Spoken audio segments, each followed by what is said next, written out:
So you've done physical therapy, you've used the dilators, and you've probably even had some tissue healing, but penetration still hurts, and now you feel even more confused and wondering why your body won't cooperate no matter how much you want it to. But what if the problem isn't your body and it's just the wrong kind of advice that you've been given? I'm Kayna Cassard, sex therapist and a pelvic pain mental health coach, and I dealt with vulvodynia for over a decade. In this video, I'm breaking down the most common myths that keep people stuck in disconnection and pain, even after they've made progress physically. And I'll share a glimpse into my framework called the Arousal architecture, which is something that helps my clients finally understand what their body is trying to tell them and what it needs in order to feel safe and turned on again. So if you've ever thought, why can't I just enjoy sex like everyone else, then stick around, this video is for you. So let's talk about the first myth, just slow down. Slowing down doesn't help your body overcome vulvodynia. Even if you want to be having sex with your partner again, even if you feel like you can do it, and your body still experiences pain, it's not because you're not slowing down enough. So one of my clients, Jessie,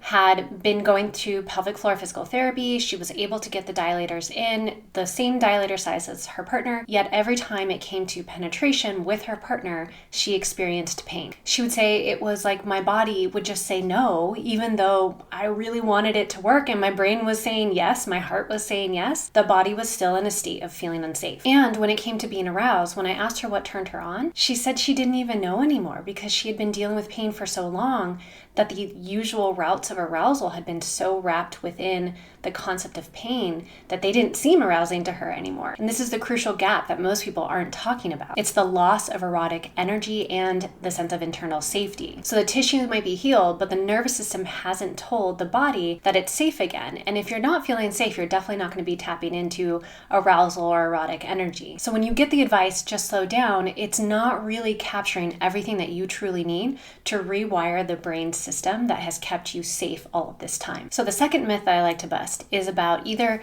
communicating better or just having more date nights or like work on something within the relationship. It's so much like the first myth that it is a well-intended piece of advice. However, when not given the context and the full system of how to do it, it just can leave you feeling more disappointed, more in a shame spiral because it's not working for you. So these strategies can be incredibly helpful once safety and safety around pleasure have been established in the body. But when the body still perceives sex and intimacy and connection as danger, then it's going to backfire. So it's not a communication issue. It's not a not enough date night issue. It's a nervous system and arousal system issue. So when the mind says yes, the heart says yes, but the body still says no, couples who try to work through this and have more communication or go on more date nights end up feeling more disconnected, disappointed, and in a shame spiral together sometimes, especially if elements of rejection come up in the partner. So the key to overcoming just go on more date nights is to actually learn about your arousal system and what is going to help your arousal system initially feel safe and then feel turned on again, which might look different than how things looked in the past. So if this is resonating for you and you're starting to realize that what is missing isn't more effort, it's just nervous system safety, then I want to take a moment to tell you about something that I created for the point you're at exactly. It's called Break Free from Pelvic Pain, and it's an introductory course for 5 days that takes you through the top 5 interventions that I use with every single one of my vulvodynia clients. These are simple, trauma-informed, somatically focused interventions that can help your body start to learn that sense of safety, even when you're experiencing pain. It helps your body unlearn that pain connection within the brain, even when the tissues are healed, and helps you start to feel more connected to a sense of confidence. So the third myth that I love busting is you're just not trying hard enough, because that is absolutely not the case with any of my pelvic pain clients. I have never met more clients who are so dedicated to their treatment than pelvic pain clients. I mean, these patients are dealing with a medical doctor, probably more than one medical doctor trying to address this, a physical therapist. They might even have a couples therapist or an individual therapist. And each of those healthcare practitioners usually has some sort of a treatment plan. So those treatment plans end up being anywhere from 5 to 20 minutes a day. So when it comes to you're not trying hard enough, that is absolutely not true with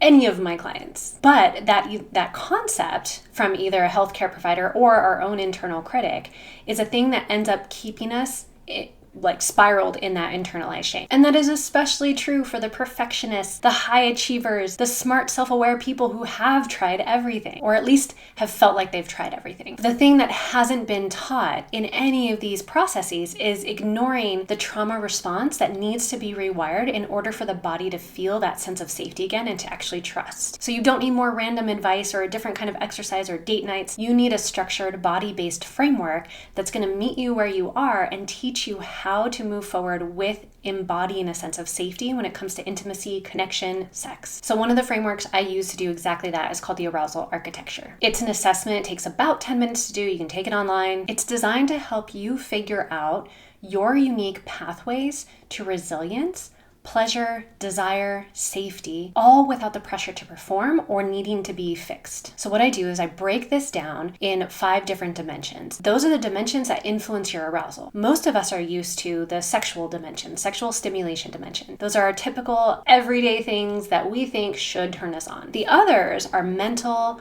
emotional, embodied, and erotic energy, which can be very different than sexual stimulation. So having an understanding of how these dimensions influence your unique arousal will help us learn how to rebuild intimacy, rebuild a sense of safety and connection in a way that feels empowering and not triggering. So the absolute goal in overcoming vulvodynia is not about jumping straight into sex when your dilators don't hurt anymore. It's about creating experiences that feel neutral, tolerable, and then you can slowly start to seek out pleasure. So I really hope this is resonating because the arousal architecture is a crucial change to the pelvic pain treatment world. And it has been one of the most important structures and frameworks that I've helped my clients work through in order to help them overcome vulvodynia and vaginismus treatment. So if this is resonating for you, then you're definitely going to want to watch the next video where I walk you through how one of my clients used this exact system to change the way she reconnected with her body and her partner in a way that didn't increase any sort of shame, pressure, disappointment, guilt, and definitely didn't increase pain. So go ahead and click in the next video and I will see you there.